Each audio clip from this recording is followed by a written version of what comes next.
I don't want you. No.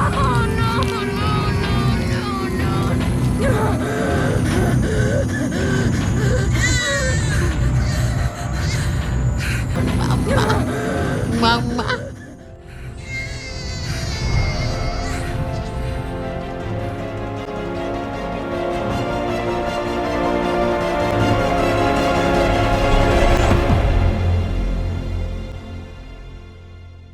Hey, what's up and welcome back to Interpreting the Stars, where today I'm going to be talking about a brand new Shudder original film set to hit the streaming platform on Thursday, July 8th. It's Son. Son is ultimately about a mother and son on the run when a number of people that she believes comes from a cult show up in her house. While on the run, her son begins showing symptoms of an incurable and mysterious disease that doctors are unable to identify. Soon, this mother discovers what she must do and how far she must go to save her son. So, when it comes down to this film, I was pulled in right away to its dark atmosphere, which only got darker as the film continued, as the audience is tasked with deciding on if this mother is just plain crazy, having a history in psychiatric hospital, or if these impossible things really are happening to her son. I don't want to go too deep into explaining his condition, but we'll just say this: if you're a fan of Rosemary's Baby, you'll probably enjoy this film as well, as there's this constant, dark, mysterious energy from beginning to end, and the further down the road this mother and son figuratively and literally travel, the more they uncover the truth.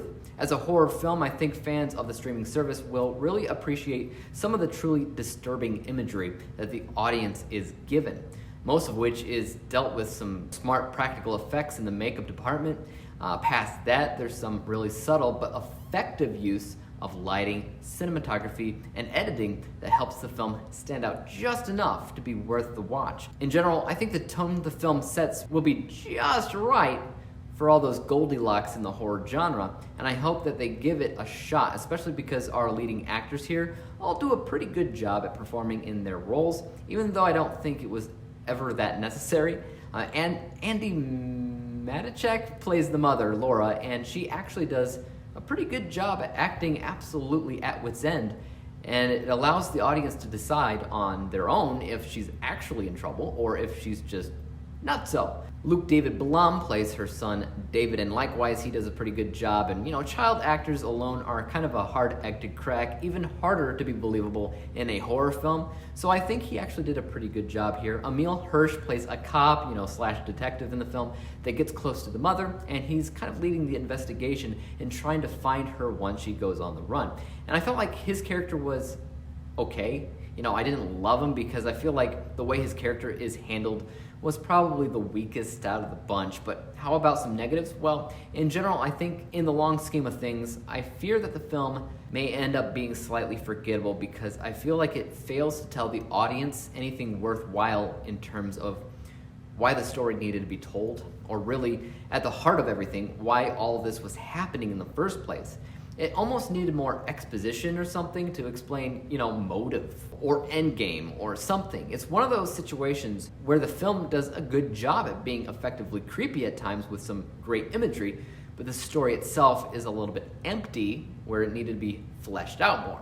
And truthfully, that's actually a bigger complaint when you think about it because it affects my entertainment score. How? Well, at the end of the day, when I asked myself if I would like to revisit it, rewatch it down the road, I kind of had to say no, not really. It's a fun movie to turn on and enjoy yourself in the moment, but it's not something that I foresee people watching on repeat. Let's go ahead and break down my final score. From an unbiased technical perspective, Son does some impressive things in terms of visuals, cinematography, and editing that I wasn't really expecting. Sometimes with these Shudder films, one of those aspects is really good while the others are trailing behind, but honestly, they were on their game here. But at the same time, the writing in the film felt a little bit empty where it needed to have more focus. So it's a little bit of a give and take situation here, but it's certainly not a bad score at 74%. Now, my bias score, on the other hand, that's slightly lower because, I enjoyed the film for what it was. But when you have a film that at the end of the day you don't really care to watch more than once, that affects the areas of your enjoyment. At least it does for me. My bias score is 60%. Averaging out the two scores together, we come to the final rating of 67%. 67 out of 100 possible stars, or a C+ letter grade. In general, it's a fair horror film that I think a lot of horror fans will get a kick out of when they watch it. But what about you guys? Have you seen Son? If you have, let me know your thoughts in the comments down below. And if you haven't yet, are you looking forward to it? Let me know. And as for YouTube, you guys know what to do. Hit that like, subscribe button, and bell to be notified when I come out with my next review. And until then, peace out. Dave examines movies we just watch for fun. Davey is the expert. He is the #1 critic that I go to when I need a movie pick.